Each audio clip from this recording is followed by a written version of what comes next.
छॾियो आहे। जी हा, हिकु ख़ूबसूरत नज़म ऐं हीअ नज़म असांखे ॾियारे उमाणियो आहे शहर सिजावल खां भेण सीमा गज़ल। छा लिखां कंहिं ते लिखां जंहिं ते चओ तंहिं ते लिखां, जीवन जे काढ़े ते लिखां या रोज़ राड़े ते लिखां, खून ॻाढ़े ते लिखां तूं चौक उजाड़े ते लिखां, छा लिखां कंहिं ते लिखां जंहिं ते चओ तंहिं ते लिखां,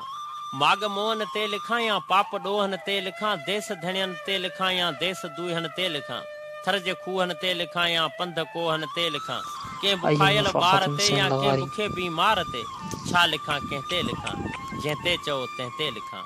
हिन सोच सरकश ते लिखां या ॿोॾ बारिश ते लिखां, छा लिखां कंहिं ते लिखां जंहिं ते चओ तंहिं ते लिखां,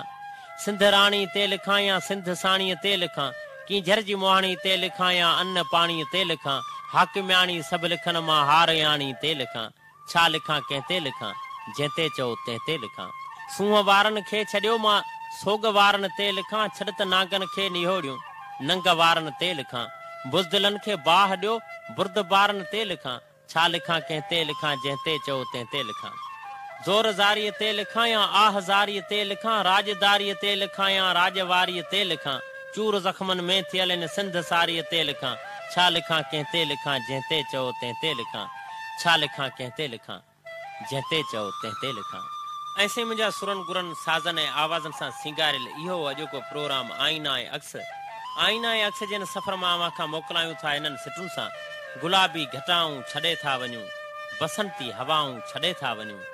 अमीं शाद ऐं आबाद हुजो बसि, अव्हां लाइ दुआऊं छॾे था वञूं। मोकिलायूं